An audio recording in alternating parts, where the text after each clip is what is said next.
I really feel like when I die and people look at my history, that people are going to think I'm crazy. The weird mixture of murder and sex related things it's just weird, guys. It made me make me look a little like a serial killer ish. I swear I'm not. So this week, I felt like going off of what I talked about last week a little bit. And for those of you just tuning in, go the fuck back and listen. What are you doing here? 24 episodes in. For those keeping up, here's another fun filled week of fetishes. I decided that I would choose a few to cover. And when I say there is a long list of fetishes to choose from, I'm not fucking exaggerating. There is a fuck ton of them. But let's get to the reason we are all here today. This week's wonderful topic is edge play. Now, you may be asking yourself, does this have to do with knives? Is this woman fucking crazy? Well, just keep fucking listening and all will be revealed.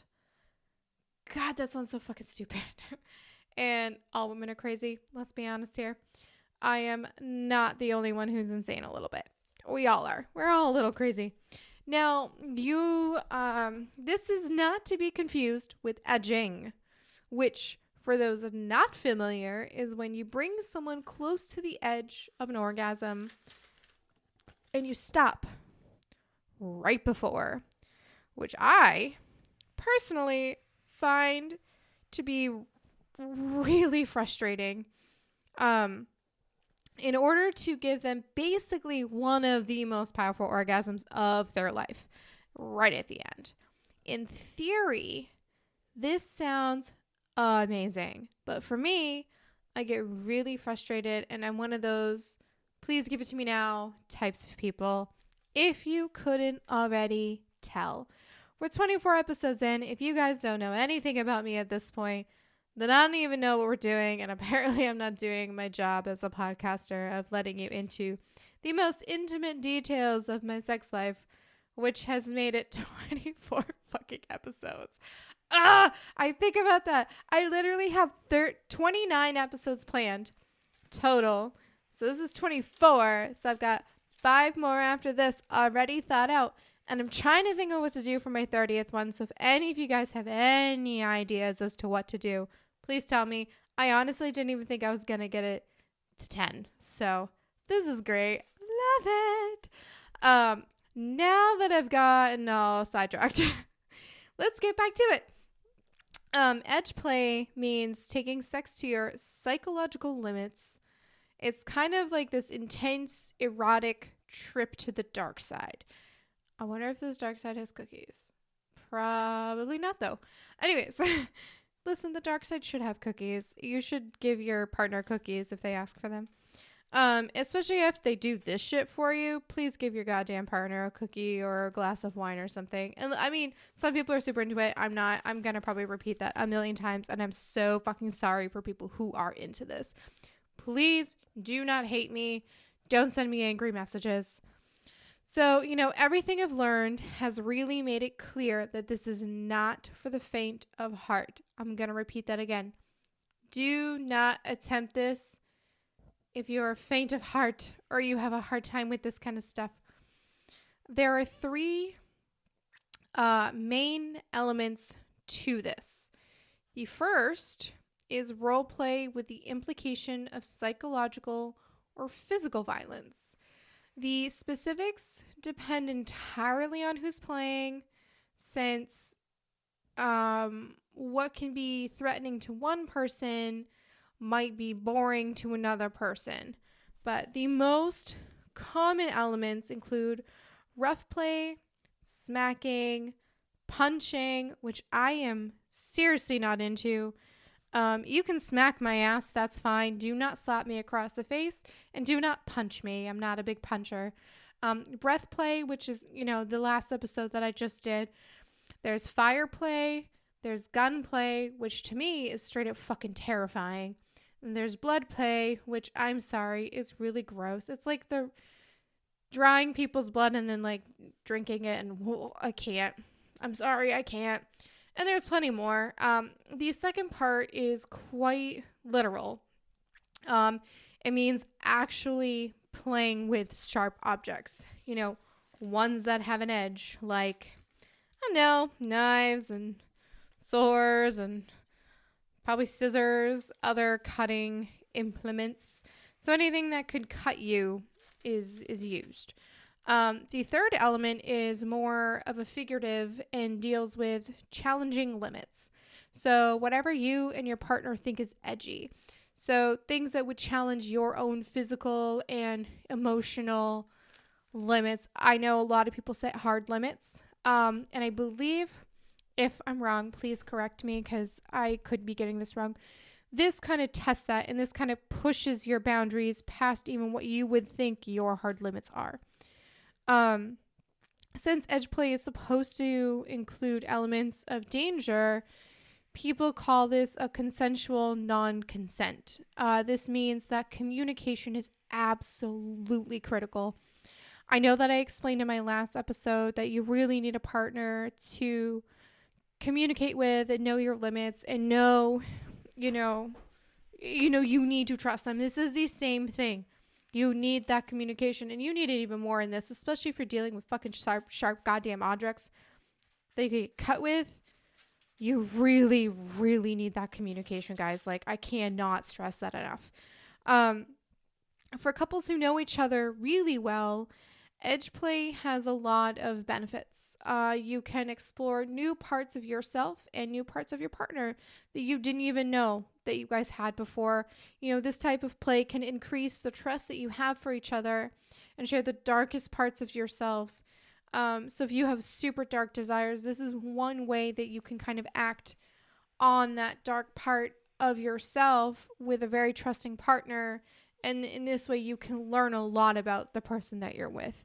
I mean, nothing says trust quite like someone holding a knife to your throat and really trusting them not to kill you. Excitement and fear can release adrenaline and endorphins and norepinephrine, and fear and anticipation can give you a heightened pleasure. Can release serotonin and dopamine, and can give you a sense of happiness and fulfillment and well-being. You need to be able to find the right balance of dark and light and safe and edgy. So it really focuses, you really need to find the line. You need to find the balance between the two. And again, I'm going to keep repeating it. You need a fucking partner that you can trust. So now I never attempt any edge play without hands-on training. It's not enough to research it, and it's not enough to just read about it and think that makes it safe to do because you've researched it. Find someone, if you can, find someone who's experienced with it and talk you through it, and that way you can be prepared. When you're practicing, an accident is absolutely bound to happen, so you need to make sure that you have everything available in case of an emergency handy. So, like, have your cell phone completely charged in case you need to call 911 or an ambulance. Make sure you have Band-Aids or literally anything you could possibly think of in an emergency with something that could happen with this. Make sure you have it on hand so that you're not, you don't fucking kill somebody, or, it just be fucking prepared. Just stay safe, you guys. Whatever you choose to do, make sure you have consent with your partner and you do it as safely as possible. I know that this is a very on the edge. Sorry, that was a really poor joke. On the edge of safety, and it's kind of like crossing a line into being completely unsafe and, dying. But if you can do it safely, this fetish in general can go from being really good fun to very, very wrong extremely quickly. This one in particular is not one for me. I am not a fan of I am a fan of choking, but that's about as close to having brushes with death that I really want to get to. Knives super freak me out. I have a knife just because I'm a single white lady who works at night, so I carry a knife with me just in case. You never know. But that in no way means that I judge anybody who chooses this. Get down with your fucking bad self. just do it safely and with someone you can trust. They literally have your life in their hands or vice versa. So, respect is a huge, huge thing. And I don't want to see anybody hurt or, die because they went too far.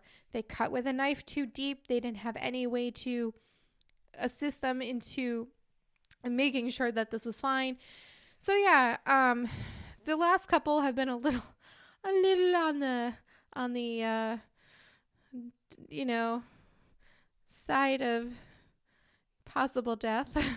So it's been a little bit more serious these last couple episodes. But you know what, guys?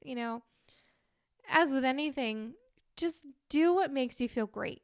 If this is what you want and this is what you need to get yourself off, fucking do it. My huge, huge thing, especially with any of these, is consent and safety. As long as you're safe and you get the consent to do it, fucking do it. I don't care. Whatever you do in the safety and, privacy of your own bedroom is for you. It's not for anybody to judge. It's not for me to judge. It might not be my thing, but it might be your thing. And that's okay. Murder is not okay. But you know what I mean? Just be safe about it. And as long as you're happy, you're safe, your partner is great to you and all that other fun stuff, just keep doing it. Do what you got to do. But yeah, so, thank you for listening and sticking in there and letting me talk to you about some weird fucking shit the last few times. And just know, I've got 5 more of these after this to go for fetishes. And like I said, if you guys have any recommendations about anything you want me to talk about, just let me know. Shoot me a message, shoot me an email. Either one, doesn't matter. I have them all everywhere. Holy shit. And if you're listening to this on YouTube as well, shoot a comment down below and I'll try to make sure I answer it. I've fixed my computer, which is great. I just have nothing on it except for my podcasting shit at this point. So that's kind of helped a lot. And yeah, so thank you guys again. Please subscribe. Please share to people. Make them subscribe. I don't even care if they like it or not. It keeps me entertained and keeps me happy. Please go on Apple Podcasts if you can. Rate it 5 stars. Don't give a shit if you don't think it is worth 5 stars. I don't really care. It helps me out. Helps me get a little bit more visibility, which would be nice to have more than... I have 25 people that listen, so that's cool. I didn't have that before. When I started, it was only a handful of people. I really only assumed 5 people would listen to me talk into a microphone and talk your ear off about sex. I know that the direction of the show went a completely different way than it did, but I'm sure that I'm going to have plenty of stories for you guys. And if you have any stories that you want to share, maybe I'll make the 30th. You know what? I've been trying to think of what to do with the 30th, and maybe I'll make the 30th episode all people stories. So send me stories. Send me anything. I don't even care how weird and crazy it is. I want to know it because I'm going to share it, and it's going to be great. So thank you again. Have a great day, evening, night, afternoon. Night and evening are the same thing, guys. Any time of day that you're listening to this at all, I appreciate you. I love you guys so much. Stay safe, but getting on with whatever you feel like. That made no fucking sense. I need to go to bed now. Thank you guys again. I really appreciate it. But seriously, do what makes you feel great. Don't let anyone hold you back. Unless it's illegal, then don't do it. And yeah, I'll talk to you guys next week.